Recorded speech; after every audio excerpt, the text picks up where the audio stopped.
মানুষ ভাই কেমনে পারে ভাই এতটা খারাপ হইতে? সামান্য টাকার জন্য দেখেন, বৃদ্ধ বয়স্ক একজন মার বয়স্ক সমান একজন মহিলাকে বুবা মানুষ উনি ওনাকে ধরে রাস্তাঘাট থেকে ধরে নিয়ে যায়, এরপর সে নিজের কাজে ব্যয় করতেছে।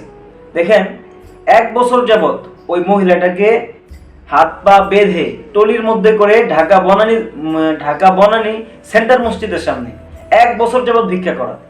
চিন্তা করেন, একজন বৃদ্ধ মানুষ তার হাত পা গুলা বেঁধে রেখে একদম শেষ করে ফেলছে। দেখেন তার হাত পা গুলো, আপনারা ভিডিওতে দেখতে পারবেন, তার হাত পা গুলো একদম চিকন হয়ে গেছে। মানুষ এতটা খারাপ কিভাবে হতে পারে? মানুষের বিবেক বলতে কি কিচ্ছু নাই? পৃথিবীটা কি এমনিতেই শেষ হয়ে যেতেছে ভাই?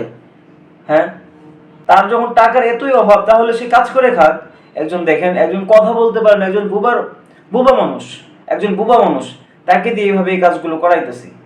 আমার তো মনে হয় যে ও যেভাবে এই কাজগুলো করাইছে তাকে ঠিক সেইভাবে জ্বালিয়ে দিতে পারতো, তাহলে আমার মনে হয় খুব ভালো হতো। তাহলে সে বুঝতে পারতো যে কষ্ট কি জিনিস।